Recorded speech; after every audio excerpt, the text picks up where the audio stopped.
Hi, Honey Levine here. I'm in Houston, Texas, and I am the queen by self-proclamation of long-term care insurance. Welcome to my vlog. Thanks for watching. In my last vlog, we talked about normal cognitive decline in financial decision-making capability. It's a fact of life. It's going to make us even more prone to not hacking, which is already mainstream and well established, but we're just now embryonically on the edge of what's going to be wide scale, and it's going to be elder abuse, elder financial abuse. Right now we're seeing the tip of the iceberg, and in my last vlog I noted the scientific evidence proving that as we get older we're going to have cognitive decline in the area of financial sound, reasonable decision-making capability. It's natural, it's normal, it's a fact of life, and it's simply like me needing these reading glasses as a normal consequence, normal healthy consequence of aging, fact of life. How does this tie into long-term care insurance? Easy. Long-term care insurance, a lot of people will say, I can self-insure. I don't need long-term care insurance. One reason it's wrong is because of normal cognitive decline.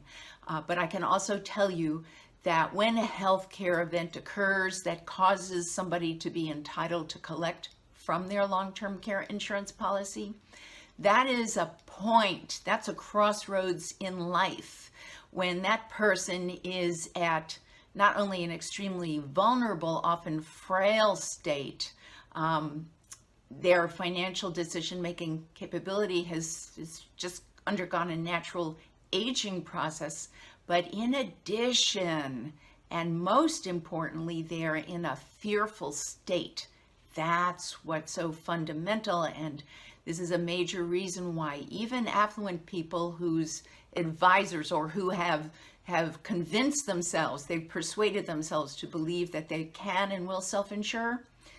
First of all, they don't want to. That's subject matter for a future vlog. But secondly, imagine this. Fast forward 20 years. Fast forward to when you're in your mid-80s and beyond. You have an incident. You fall. You break something. Or you have a chronic, slow onset illness, and your life now consists of even fear, getting up from a chair, fear that you might fall, or constantly going to the doctor's office and having 5 different specialists tell you things you don't understand, and even the fear of losing a lifetime of independence. This is scary, scary stuff. And if you're in a fearful state of any type, you're not making good business decisions.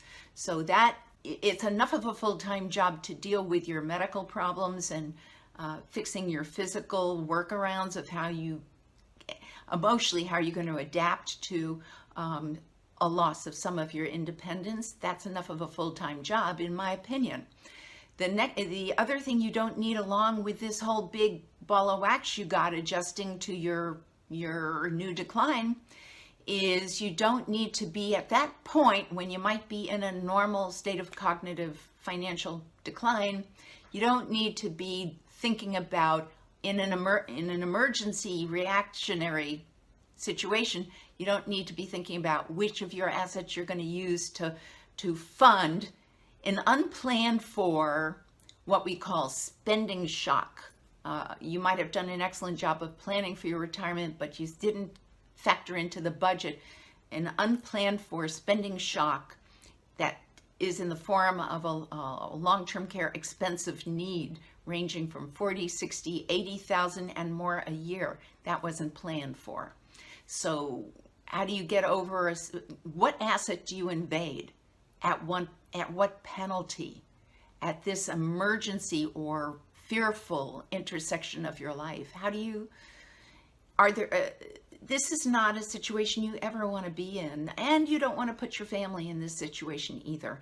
If you own long-term care insurance, snap, the policy turns on like a light switch and money starts gushing out, and it's enough money so that you should be able to freely access and choose the quality care that you'd want, not something you default to, not something your family cobbles together using friends, children, family, church, but it's a high quality, full-bodied plan of care and a huge thing less that you have to worry about at this stage of life.